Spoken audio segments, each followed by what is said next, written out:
أعوذ بالله من الشيطان الرجيم. بسم الله الرحمن الرحيم.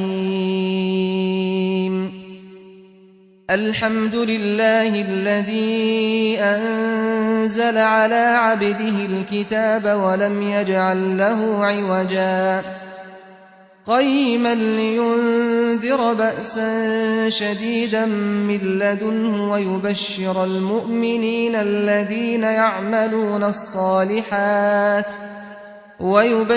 المؤمنين الذين يعملون الصالحات أن لهم أجرا حسنا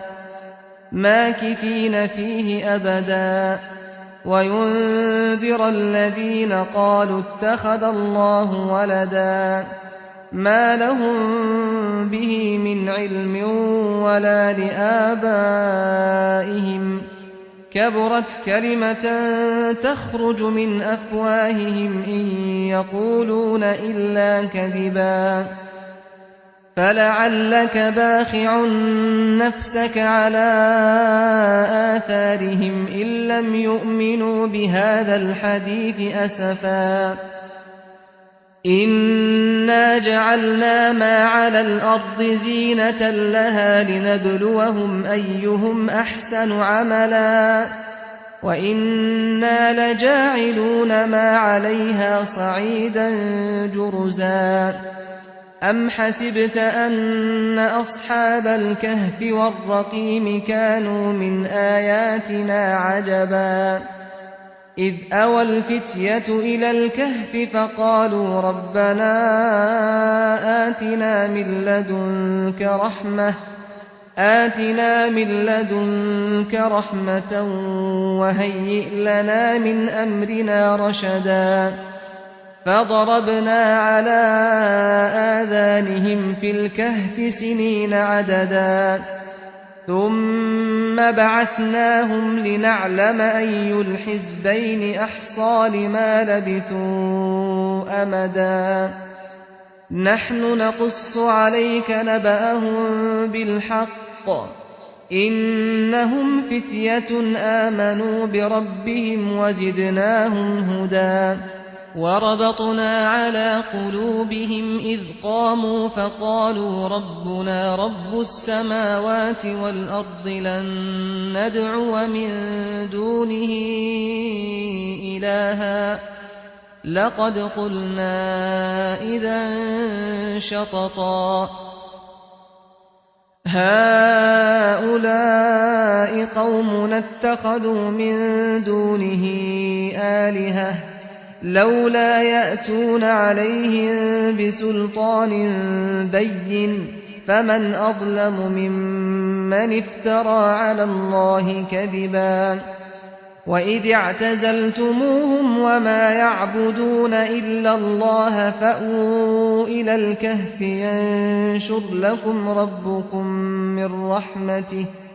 ينشر لكم ربكم من رحمته ويهيئ لكم من أمركم مرفقا وترى الشمس إذا طلعت تزاور عن كهفهم ذات اليمين وإذا غربت تقرضهم ذات الشمال وهم في فجوة منه ذلك من آيات الله من يهد الله فهو المهتد ومن يضلل فلن تجد له وليا مرشدا وتحسبهم أيقاظا وهم رقود ونقلبهم ذات اليمين وذات الشمال وكلبهم باسط ذراعيه بالوصيد لو اطلعت عليهم لوليت منهم فرارا ولملئت منهم رعبا وكذلك بعثناهم ليتساءلوا بينهم قال قائل منهم كم لبثتم قالوا لبثنا يوما أو بعض يوم قالوا ربكم أعلم بما لبثتم فابعثوا أحدكم بورقكم هذه إلى المدينة فلينظر أيها أزكى طعاما فليأتكم برزق منه وليتلطف ولا يشعرن بكم أحدا إنهم إن يظهروا عليكم يرجموكم أو يعيدوكم في ملتهم ولن تفلحوا إذا أبدا وكذلك أعثرنا عليهم ليعلموا أن وعد الله حق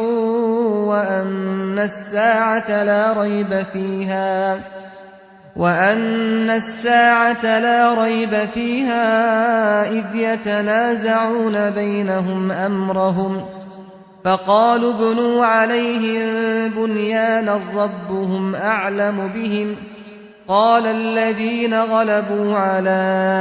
أمرهم لنتخذن عليهم مسجدا سيقولون ثلاثة رابعهم كلبهم ويقولون خمسة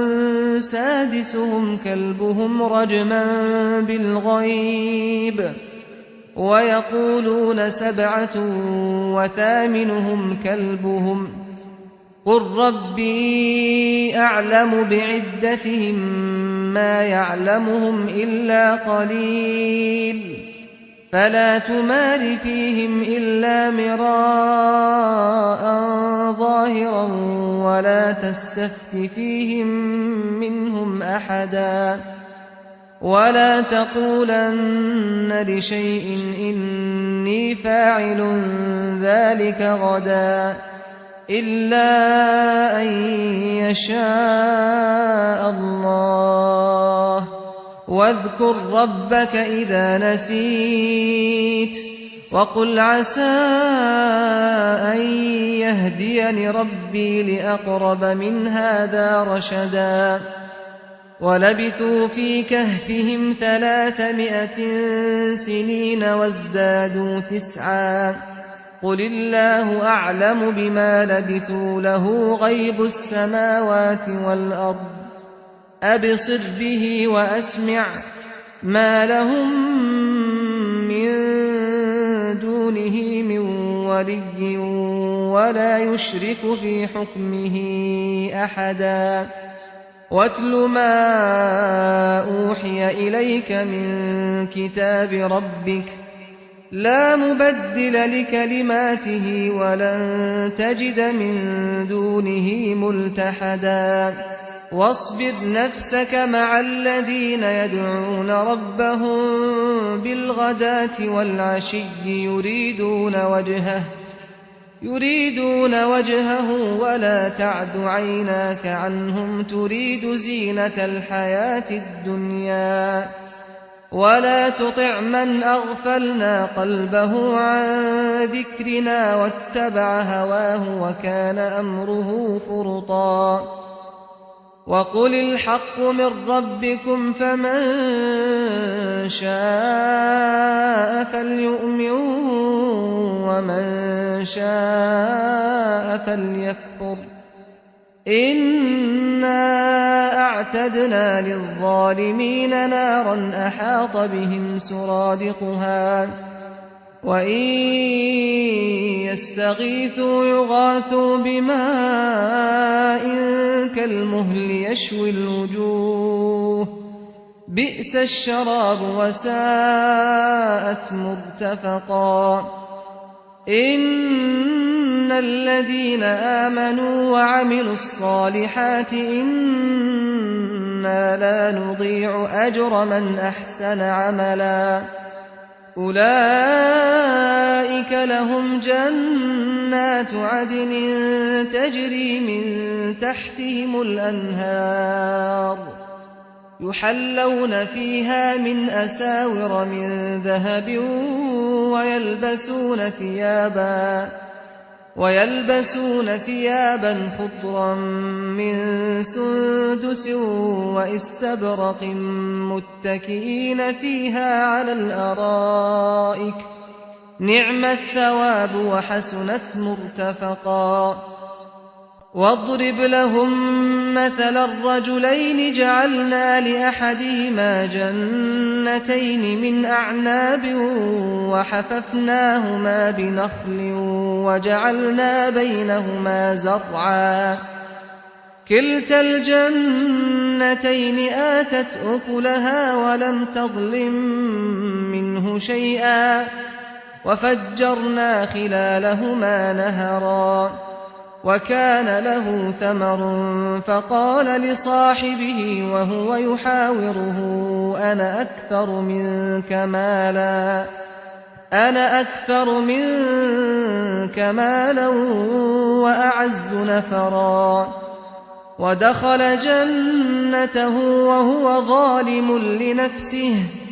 قال ما أظن أن تبيد هذه أبدا وما أظن الساعة قائمة ولئن رددت إلى ربي لأجدن خيرا منها منقلبا قال له صاحبه وهو يحاوره أكفرت بالذي خلقك من تراب ثم من نطفة ثم سواك رجلا لكن هو الله ربي ولا أشرك بربي أحدا ولولا إذ دخلت جنتك قلت ما شاء الله لا قوة إلا بالله إن ترني أنا أقل منك مالا وولدا فعسى ربي أن يؤتيني خيرا من جنتك ويرسل عليها حسبانا من السماء فتصبح صعيدا زلقا أو يصبح ماؤها غورا فلن تستطيع له طلبا وأحيط بثمره فأصبح يقلب كفيه على ما أنفق فيها وهي خاوية على عروشها ويقول يا ليتني لم أشرك بربي أحدا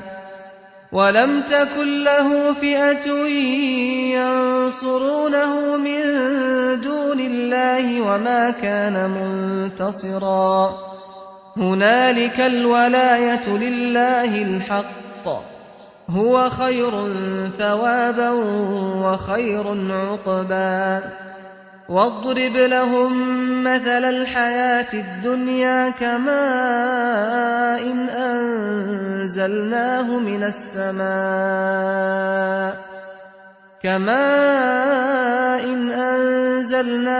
السماء فاختلط به نبات الأرض فأصبح هشيما تذروه الرياح وكان الله على كل شيء مقتدرا المال والبنون زينة الحياة الدنيا والباقيات الصالحات خير عند ربك ثوابا وخير أملا ويوم نسير الجبال وترى الأرض بارزة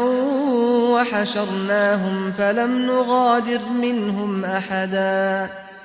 وعرضوا على ربك صفا لقد جئتمونا كما خلقناكم أول مرة بل زعمتم أن لن نجعل لكم موعدا ووضع الكتاب فترى المجرمين مشفقين مما فيه ويقولون يا ويلتنا ما لهذا الكتاب لا يغادر صغيرة ولا كبيرة إلا أحصاها ووجدوا ما عملوا حاضرا ولا يظلم ربك أحدا وإذ قلنا للملائكة اسجدوا لآدم فسجدوا إلا إبليس كان من الجن ففسق عن أمر ربه أفتتخذونه وذريته أولياء من دوني وهم لكم عدو بئس للظالمين بدلا ما أشهدتهم خلق السماوات والأرض ولا خلق أنفسهم وما كنت متخذ المضلين عضدا ويوم يقول نادوا شركائي الذين زعمتم فدعوهم فلم يستجيبوا لهم وجعلنا بينهم موبقا ورأى المجرمون النار فظنوا أنهم مواقعوها ولم يجدوا عنها مصرفا ولقد صرفنا في هذا القرآن للناس من كل مثل وكان الإنسان أكثر شيء جدلا وما منع الناس أن يؤمنوا إذ جاءهم الهدى ويستغفروا ربهم إلا أن تأتيهم سنة الأولين أو يأتيهم العذاب قبلا وما نرسل المرسلين إلا مبشرين ومنذرين ويجادل الذين كفروا بالباطل ليدحضوا به الحق واتخذوا آياتي وما أنذروا هزوا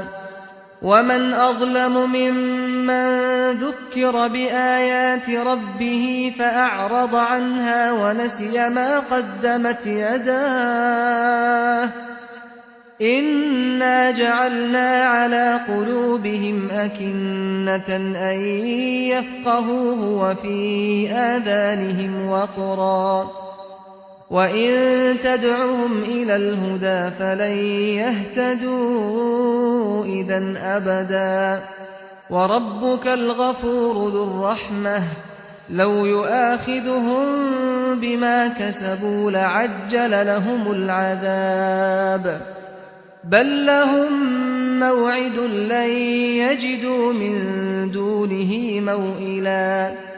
وتلك القرى أهلكناهم لما ظلموا وجعلنا لمهلكهم موعدا وإذ قال موسى لفتاه لا أبرح حتى أبلغ مجمع البحرين أو أمضي حقبا فلما بلغا مجمع بينهما نسيا حوتهما فاتخذ سبيله في البحر سربا فلما جاوزا قال لفتاه آتنا غداءنا لقد لقينا من سفرنا هذا نصبا قال أرأيت إذ أوينا إلى الصخرة فإني نسيت الحوت وما أنسانيه إلا الشيطان أن أذكره واتخذ سبيله في البحر عجبا قال ذلك ما كنا نبغي فارتدا على آثارهما قصصا فوجدا عبدا من عبادنا آتيناه رحمة من عندنا وعلمناه من لدنا علما قال له موسى هل أتبعك على أن تعلمني مما علمت رشدا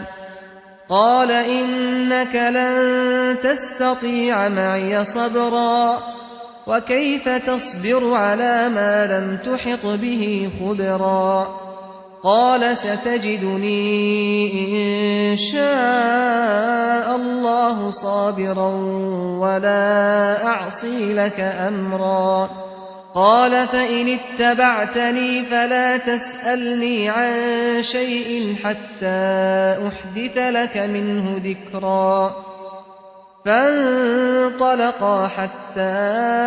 إذا ركبا في السفينة خرقها قال أخرقتها لتغرق أهلها لقد جئت شيئا إمرا قال ألم أقل إنك لن تستطيع معي صبرا قال لا تؤاخذني بما نسيت ولا ترهقني من أمري عسرا فانطلقا حتى إذا لقيا غلاما فقتله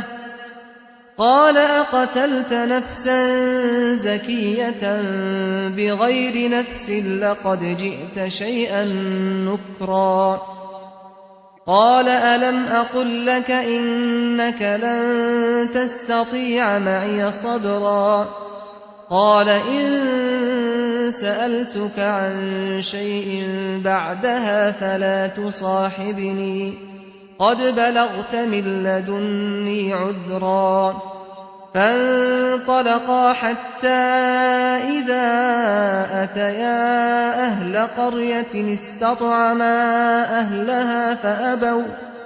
فأبوا أن يضيفوهما فوجدا فيها جدارا يريد أن ينقض فأقامه قال لو شئت لاتخذت عليه أجرا قال هذا فراق بيني وبينك سأنبئك بتأويل ما لم تستطع عليه صبرا أما السفينة فكانت لمساكين يعملون في البحر فأردت أن أعيبها وكان وراءهم ملك يأخذ كل سفينة غصبا وأما الغلام فكان أبواه مؤمنين فخشينا أن يرهقهما طغيانا وكفرا فأردنا أن يبدلهما ربهما خيرا منه زكاة وأقرب رحما وأما الجدار فكان لغلامين يتيمين في المدينة وكان تحته كنز لهما وكان أبوهما صالحا فأراد ربك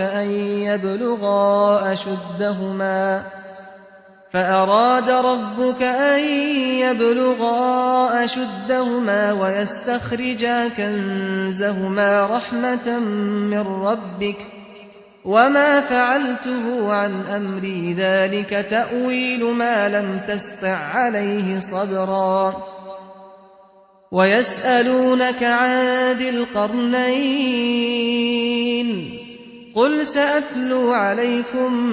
منه ذكرا إنا مكنا له في الأرض وآتيناه من كل شيء سببا فأتبع سببا حتى إذا بلغ مغرب الشمس وجدها تغرب في عين حمئة ووجد عندها قوما قلنا يا ذا القرنين إما أن تعذب وإما أن تتخذ فيهم حسنا قال أما من ظلم فسوف نعذبه ثم يرد إلى ربه فيعذبه عذابا نكرا وأما من آمن وعمل صالحا فله جزاء الحسنى وسنقول له من أمرنا يسرا ثم أتبع سببا حتى إذا بلغ مطلع الشمس وجدها تطلع على قوم لم نجعل لهم من دونها سترا كذلك وقد أحطنا بما لديه خبرا ثم أتبع سببا حتى إذا بلغ بين السدين وجد من دونهما قوما لا يكادون يفقهون قولا قالوا يا ذا القرنين إن يأجوج ومأجوج مفسدون في الأرض فهل نجعل لك خرجا على أن تجعل بيننا وبينهم سدا قال ما مكني فيه ربي خير فأعينوني بقوة أجعل بينكم وبينهم ردما آتوني زبر الحديد حتى إذا ساوى بين الصدفين قال انفخوا حتى إذا جعله نارا قال آتوني أفرغ عليه قطرا فما استطاعوا أن يظهروه وما استطاعوا له نقبا قال هذا رحمة من ربي فإذا جاء وعد ربي جعله دكاء وكان وعد ربي حقا وتركنا بعضهم يومئذ يموج في بعض ونفخ في الصور فجمعناهم جمعا وعرضنا جهنم يومئذ للكافرين عرضا الذين كانت أعينهم في غطاء عن ذكري وكانوا لا يستطيعون سمعا أفحسب الذين كفروا أن يتخذوا عبادي من دوني أولياء إنا أعتدنا جهنم للكافرين نزلا قل هل ننبئكم بالأخسرين أعمالا الذين ضل سعيهم في الحياة الدنيا وهم يحسبون أنهم يحسنون صنعا أولئك الذين كفروا بآيات ربهم ولقائه فحبطت أعمالهم فلا نقيم لهم يوم القيامة وزنا ذلك جزاؤهم جهنم بما كفروا واتخذوا آياتي ورسلي هزوا إن الذين آمنوا وعملوا الصالحات كانت لهم جنات الفردوس نزلا خالدين فيها لا يبغون عنها حولا قل لو كان البحر مدادا لكلمات ربي لنفد البحر قبل أن تنفد كلمات ربي ولو جئنا بمثله مددا قل إنما أنا بشر مثلكم يوحى إلي أنما إلهكم إله واحد فمن كان يرجو لقاء ربه فليعمل عملا صالحا ولا يشرك بعبادة ربه أحدا